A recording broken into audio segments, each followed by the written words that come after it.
When Donald Trump told Congresswoman Jasmine Crockett to go back to food stamps, he thought he was humiliating her on national television. He had no idea he was about to light a fuse. That night, Dallas felt tense, not because of weather or protests, but because something was coming. You could feel it in the air. The Kay Bailey Hutchison Convention Center was packed. Some came out of loyalty, others out of curiosity, and a few just to see someone get burned. The IT was the latest installment of America Speaks, a nationally televised town hall hosted by the White House. This one, though, was different. President Trump, now 2 years into his second term, had agreed to face a panel of lawmakers live and unfiltered. The issues were familiar: inflation, policing, healthcare, housing, and what Trump had recently called the so-called race problem. On the panel sat Congresswoman Jasmine Crockett of Texas's 30th District. Not a media darling, but in working-class communities, especially among black women, she was something rarer, real. A lawyer who came from poverty, won her seat with grit, and didn't flinch in rooms she wasn't supposed to be in. Inside the green room, Jasmine reviewed her notes. Her aide, Kelsey, scrolled Twitter. "You nervous?" she asked. "Only about the mic pack bunching up my dress," Jasmine replied, cool and unreadable. "You remember what you told me? Don't argue for the cameras. Speak for the people who never get invited to rooms like this." "Yeah," Jasmine nodded. "That's still the plan." On stage, Trump arrived to his usual split applause, cheers from supporters, folded arms from skeptics. The show began. The first part of the evening was noise, rehearsed jabs, party lines, inflated stats. Trump interrupted. Called a Democrat soft on crime.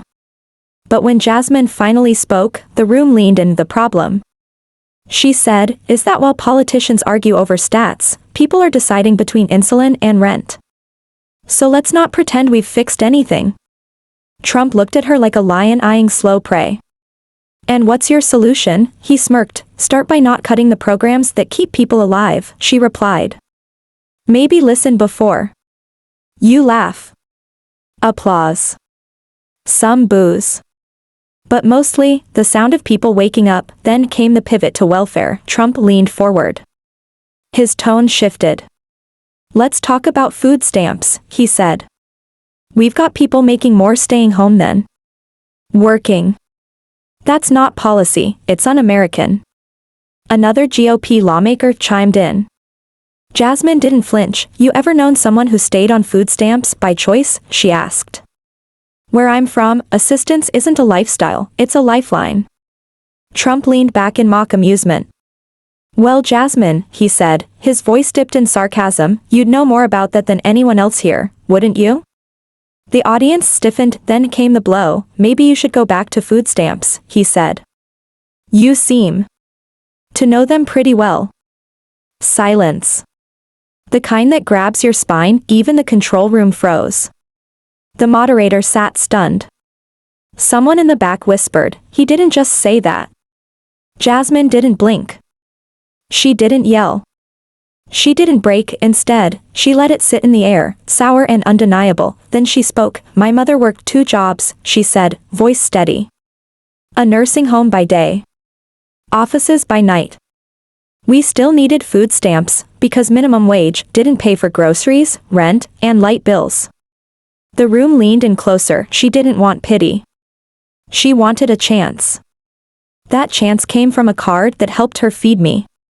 So I could study. So I could build something."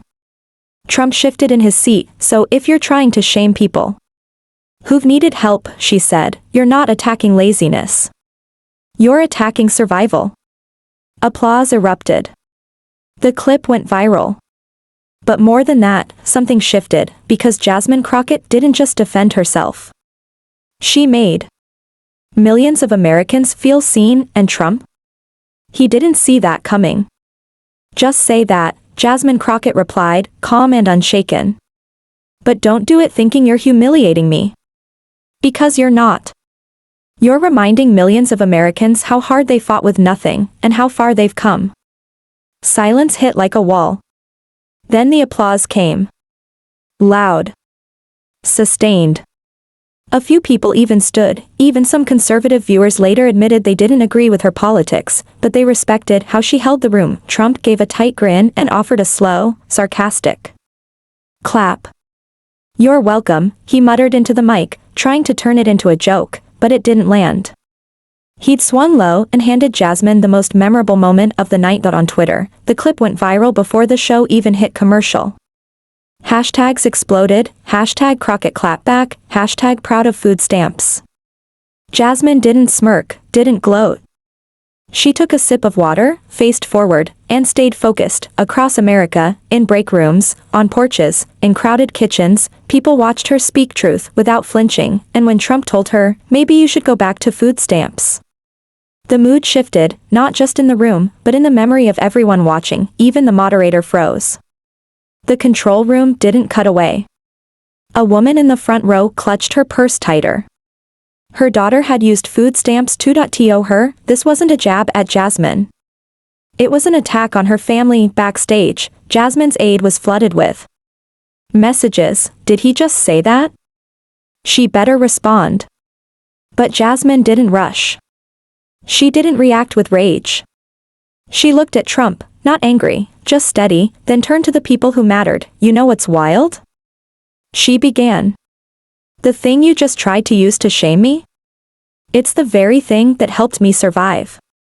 The room held its breath. My mom didn't want a handout. She wanted to work. And she did.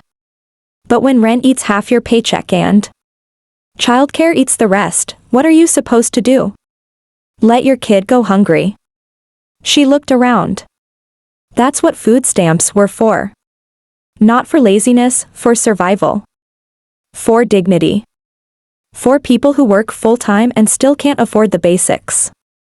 "If you can't understand that," she said, voice unwavering, "you don't deserve to lead this country." Applause cracked. The silence open. People who hadn't clapped all night rose to their feet. Some were in tears. Trump leaned back, chewing on a comeback. But the moment had slipped through his fingers. Jasmine didn't just defend herself, she elevated millions with her. The network director muttered, "That's going to be everywhere in 5 minutes."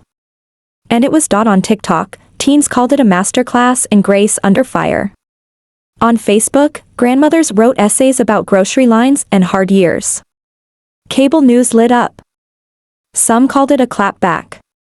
Others, a reckoning, but for most, it was simple, it was real. Trump tried to pivot to crime and borders, but the gravity of the room had shifted. Even Republican panelists weren't defending him now. Jasmine didn't gloat. She didn't break. She just straightened her posture and waited for the next question. The moderator tried to reset. Let's stay focused. Representative Crockett, thank you for that. Trump muttered into the mic, "I said what I said." Everyone heard it. No walking it back. Jasmine stayed composed. "Can I finish?" she asked. The moderator nodded. She folded her hands calmly on the table, voice clear and sharp. She hadn't just changed the conversation, she owned it. "I'm not here to get personal," Jasmine Crockett began, steady and composed. "But when you come from where I come from, when your mama works back-to-back shifts and still has to choose between gas in the car or food on the table, what you don't have time for is shame." She let that truth settle in the air.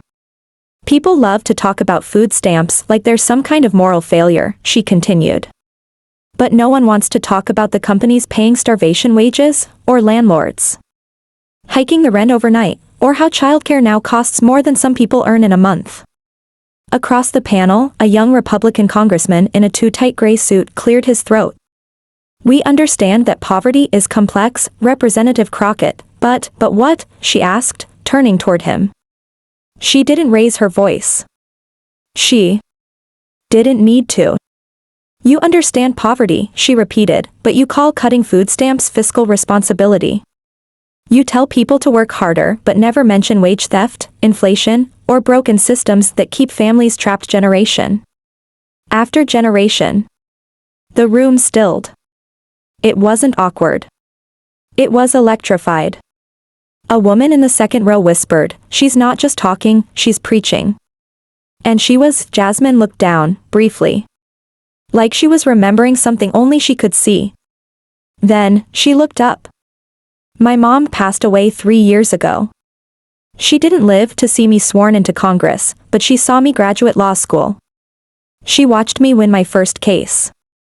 And before she died, she told me, "Baby, never let them shame you for surviving." She exhaled gently.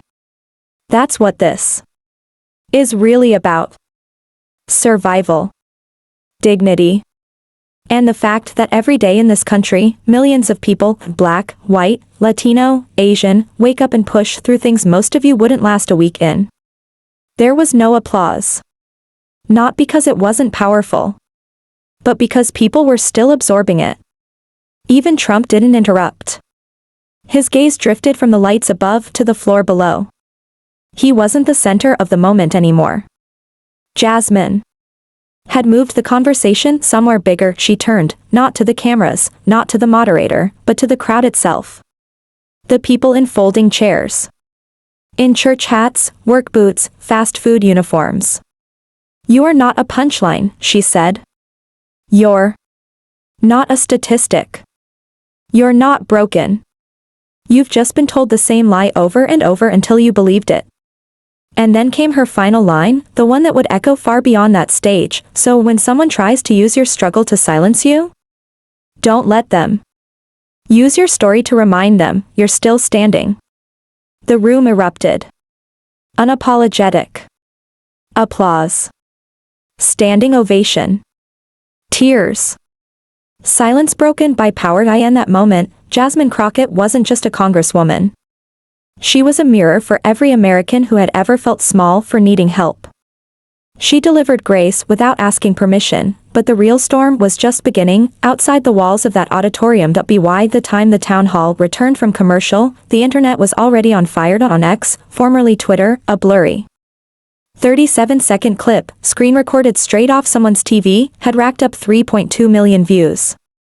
The caption, "She ate without yelling." Another, "Trump looked like he just got scolded in homeroom." Hashtags exploded. Hashtag Crockett clapback shot to #1, beating out the NBA Finals and even a celebrity cheating scandal that had been trending 4 days. Another hashtag followed, hashtag proud of food stamps. But this one carried weight. It wasn't just pundits or activists sharing the moment. It was everyday people. A retired nurse in Akron. A single father in Bakersfield. A PhD student from St. Louis posted a selfie with his EBT card. "This fed me through undergrad. I'm a week from defending my dissertation." Jasmine had turned shame into a shield, and millions were raising it with her. Cable news scrambled. CNN cut their late-night panel short to rerun the exchange. MSNBC looped it for an hour. Fox News skipped it entirely, but sources said even their off-air hosts were stunned. Backstage, Jasmine didn't celebrate. She didn't post a selfie. No press release. No gloating tweet. She walked off stage and went home, but America kept the conversation going. In Atlanta, a high school civics teacher rewrote her Monday lesson plan to include Jasmine's quote, "You are not a punchline." When she asked her class, "Why does this line matter?" hands flew up. In Topeka, a gas station cashier named Lori stood behind the counter, eyes red. "I've played it 5 times, she whispered to her coworker. "That's what I needed to hear tonight. Somebody sees us." Even in towns with Trump signs still hanging from porches, barbershops and diners were talking, because in 7 minutes. On live TV, Jasmine Crockett didn't just win an argument, she named a truth that too many had been forced to swallow in silence, and she did it without yelling. In the days that followed, people debated what had happened on that stage. They didn't all agree with Jasmine Crockett. But nearly everyone admitted she'd said something that couldn't be ignored. Late-night hosts couldn't help themselves. Stephen Colbert called it the roast of the decade, served with grace. Jimmy Kimmel joked, that wasn't a clapback. That was a dissertation. Even Trevor Noah, guest hosting for the week, devoted a full segment to it. Trump brought a slingshot, he said. Jasmine brought her truth. But beneath the punchlines, something deeper stirred, respect. Even from viewers who had no plans to ever vote for her. People recognized what they had witnessed, not a politician scoring points, but a human being telling the truth with no performance, no apology. A story that felt like theirs, spoken by someone who clearly carried its weight. Back in Dallas, Jasmine sat in her kitchen with Kelsey. Shoes off. Hair down. Soup in the microwave. The silence felt good, real, and earned. Kelsey scrolled her phone, stunned. You've hit 7 million views, on 3 different accounts. Not even yours. Jasmine stirred her soup, a faint smile on her face. Good. That means they're watching. You really don't want to tweet something? Jasmine shook her head. No. Let the moment breathe. She knew the people who needed to hear it already had. But not everyone was applauding. Behind the scenes, phones were lighting up for very different reasons. Inside the West Wing, Trump's senior comms advisor, Roy Belling, paced outside the press room. No, we're not addressing it, he barked into the phone. If we talk about it, it lives longer. Let Fox clean it up in the morning. But it was too late. The moment had legs. It didn't need help running. Within hours, GOP strategists were split. Some brushed it off as another media overreaction. Others weren't so sure. One leaked internal memo, emailed around midnight, summed up the growing anxiety. If working-class whites start resonating with Crockett's story, we've got a problem. Meanwhile, a video leaked from a Trump-aligned PAC fundraiser. A Scottsdale donor asked flatly, who the hell let her on that panel? The irony? They had. They thought she'd be an easy target, a young black Democrat from a deep blue district. Someone Trump could bait for a viral moment. Instead, he walked into a fire and got burned. Conservative media scrambled. Some hosts called Jasmine emotional or performative. One morning anchor accused her of weaponizing poverty. But the spin didn't stick. Because Jasmine hadn't ranted. She hadn't cried. She hadn't raised her voice. She told the truth, and the truth had receipts. Meanwhile, Democratic leadership understood exactly what had happened. Representative Julian Huxley, a longtime congressman from Ohio, called Jasmine's cell the next morning. You did more in 4 minutes than some folks manage in 4 years. She thanked him, but didn't linger. She wasn't built for flattery. She grew up around people who didn't have time for empty praise. Back at her office, calls poured in. News outlets wanted follow-ups. Cable shows wanted exclusives. 60 Minutes left a voicemail asking if she'd consider filming at her childhood home. She declined all of it. I said what needed to be said, she told her staff. I don't need a victory lap. Instead, she asked them to gather every email from viewers, especially ones from low-income families or rural communities. She wanted to write back personally. Not a form letter. Not a PR move. Her response. That's who she was. At the same time, Trump's campaign tried to pivot. They issued a statement the next morning, short, vague, and flat. President Trump believes in lifting Americans out of poverty, not keeping them dependent on government programs. It tanked. Too vague. Too late. Too disconnected. Social media tore it apart. One user replied, she already won. You just weren't listening. Behind closed doors, Trump wasn't handling it well. A senior aide described him as agitated and obsessed with the media response. He reportedly spent the next morning calling network execs, demanding friendlier panelists for future events. But the real damage wasn't in what he said. It was in what she said back. While Trump moved on to his next rally, Jasmine's words kept echoing in school papers, church newsletters, kitchen tables, and family group chats across the country. And what stung more, especially for Trump's team, was that Jasmine hadn't gloated. She hadn't thrown punches. She didn't need to. She let the moment speak for itself. It was political aikido. She redirected the energy instead of resisting it, and it worked. But for Jasmine, this moment wasn't about strategy. It was personal. 3 days after the town hall, Jasmine Crockett sat alone in the driveway of her childhood home. The little house on Poinsettia Drive hadn't changed much. Same faded paint. Same rusty screen door. Only the mailbox was new. Her cousin Ray had replaced it after a delivery van knocked the old one over last winter. She hadn't planned to stop.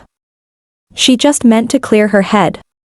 But when she passed the old gas station, now selling tacos from the window, her hands turned the wheel on their own. She parked out front. Engine off. AC humming. From the passenger seat, she picked up a photo she kept in her bag. Her and her mother. Jasmine in her graduation gown. Her mother in a faded t-shirt and scarf, standing right there in the driveway, smiling like nothing in the world could break her. And Jasmine sat there, still. No cameras. No crowd. Just her, the quiet. And the memory of what it took to get here.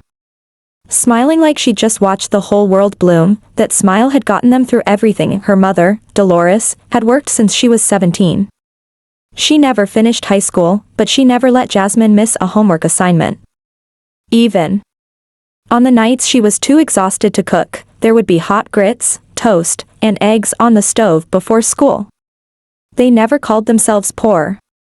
They just got through it. Jasmine remembered the nights her mother would lie and say she wasn't hungry, just so there'd be enough spaghetti left for her after school. She remembered the arguments at the grocery store, the way Dolores would quietly count cash in her hand before nodding toward the generic brand cereal. And she remembered the day her mother first applied for food stamps. Jasmine was only 10. But she saw the shame on her mom's face, not pride. Not vanity. Just the weight of a system that made asking for help feel like failure. What people didn't understand, what Trump didn't understand, was that Dolores wasn't weak. She was a fighter. She didn't want handouts. She wanted a fair shot. And when food stamps came, they didn't buy lobster or luxuries. They bought sliced bread, pasta, canned fruit. Enough to stretch 2 weeks. Those food stamps helped raise a congresswoman. Jasmine smiled bitterly in the quiet of her car. If only her mother had lived to see this week. Dolores had passed away from a stroke, just months before Jasmine won her seat in Congress. There was no farewell speech, no camera crews, just a hospital room, a quiet goodbye, and Jasmine holding her mother's hand until the monitors fell silent. That memory lived close. It sat in the same place in Jasmine's mind as every hard moment that shaped her. It reminded her why she spoke the way she did. That night at the town hall, that wasn't strategy. That was Dolores, speaking through her, standing with her. Jasmine reached across the console, turned off the AC, and rolled down the window. The night air was thick, more like a blanket than a breeze. Down the street, a group of kids played barefoot soccer in a yard mostly made of dirt. Their laughter cut through the stillness. She watched for a moment, soft-eyed. She wondered what they'd remember, 10 or 20 years from now. Would they recall the heat on their soles? The way grown-ups whispered about money like it was a secret shame? Would they ever see themselves in someone like her, the way she used to search in vain for a reflection of her own story? Her phone buzzed again. Another interview request. She turned it face down. Not tonight. She believed the real work didn't always happen on camera. Sometimes it happened in quiet places, in driveways, kitchens, and checkout lines. It happened in the truth you spoke in rooms that weren't built for you, and in the refusal to apologize for taking up space. That's what her mother had taught her. And now, that girl Dolores raised was reshaping the national conversation. The ripple didn't take long to reach unexpected corners of the country. In a church basement in Flint, Michigan, a women's Bible study closed their Bibles and opened a phone instead. Jasmine's voice filled the room. One woman, Patricia, a retired bus driver, dabbed her eyes. That girl said what I've been trying to say for years, she whispered. The group didn't nod out of pity. They nodded in recognition. In a barbershop. On the south side of Wichita, Kansas, two young men were mid-argument over basketball when someone asked, "You see that lady on TV? The one who told Trump off without even raising her voice?" Yeah, one said. She snapped. But she didn't lie. My mom used food stamps. Doesn't mean she was lazy. Same. I didn't even know it was food stamps until I could read the card. They paused, then went right back to arguing about the Celtics. In schools, teachers found a new way to talk about dignity. In break rooms, factory workers swapped stories. In living rooms, parents who had once hidden their struggles from their kids decided it was time to share them. This wasn't just politics. Jasmine hadn't shifted the narrative. She cracked something open: shame. That quiet, relentless voice that told people they were less than, simply because they had needed help. She hadn't erased it. But she named it. And in doing so, she gave people permission to stop carrying it alone. Even those who disagreed with her politics couldn't easily deny what they saw, because while spin can twist a debate, you can't fake the truth in someone's voice. Not like that. A retired Marine in Boise called into a conservative radio show, "Look, I don't like most Democrats. But that woman didn't lie. I've seen soldiers on Snap. I've lived that. She made me remember." Meanwhile, Jasmine stayed quiet. No press blitz. No victory lap. Just work. She went to her meetings. Checked on her staff. Responded to constituents. Showed up to a neighborhood cleanup in Oak Cliff with a trash bag in one hand and gloves in the other, like it was any other Saturday, and people noticed it wasn't just her words that moved them. It was the silence after. The way she let the moment speak for itself. The way she let the public carry it forward. The Texas Southern University, a freshman public speaking class, held a mock debate. Everyone wanted to be Jasmine. No one volunteered to be Trump. A rec center in Tyler, Texas, an older man named Darnell watched the clip for the 6th time on a borrowed laptop. "Wish my sister could have seen this," he said quietly. "She used to walk 3 miles with 2 babies just to get groceries with that damn card. Ain't nobody ever told her she was strong for it. Just called her poor." What Jasmine had said wasn't poetry. It wasn't rehearsed. It wasn't flashy. It was real. That's why it spread the way it did. Not like news. Like memory. Passed from person to person. Like something they'd all lived through in their own way, and through it all, she stayed grounded. The internet tried to crown her queen of clapbacks. But Jasmine knew better. The people she spoke for didn't need a queen. They needed someone who remembered, someone who knew exactly what it meant to count change for gas, or stretch a bag of rice for 3 dinners. She hadn't forgotten, but as the noise swelled, Jasmine finally chose to speak one last time. Exactly 1 week after the town hall, she broke her silence. No morning show. No press tour, just her. And her words. It was just a simple live stream from her home office in Dallas. No glam squad. No handlers. No script. Just Jasmine, seated in front of a blank wall, a slightly drooping plant in the corner, and a quiet confidence that didn't beg for attention. It commanded it. She looked tired, but focused. The viewer count climbed fast, 150,000 in the first few minutes. People were tuning in from everywhere: churches, dorm rooms, kitchens, bus stops. Some watched on their lunch break. Others stayed up past midnight. She began with a pause. "I've been reading your emails," she said, her voice calm. "And I want to say thank you." There was no applause, no music. Just her voice. "I didn't speak last week because I wanted to trend," she continued. "I spoke because I've lived it. Because millions of people in this country have lived it. And they deserve more than silence when they're talked about like statistics." She glanced at a notepad on her desk, but didn't read from it. "I know what it feels like to grow up hearing that poverty is your fault. That asking for help is shameful. That if you were just a little smarter, worked a little harder, your life would look different." She leaned forward. "But here's the truth, shame doesn't feed children. It doesn't pay rent. And it sure as hell doesn't build a future." The comments lit up with hearts, thumbs up, and messages like "say that, exactly, my mom needed to hear this." "You know who didn't shame me for having food stamps in my lunch bag?" she asked. "My teachers. My librarian.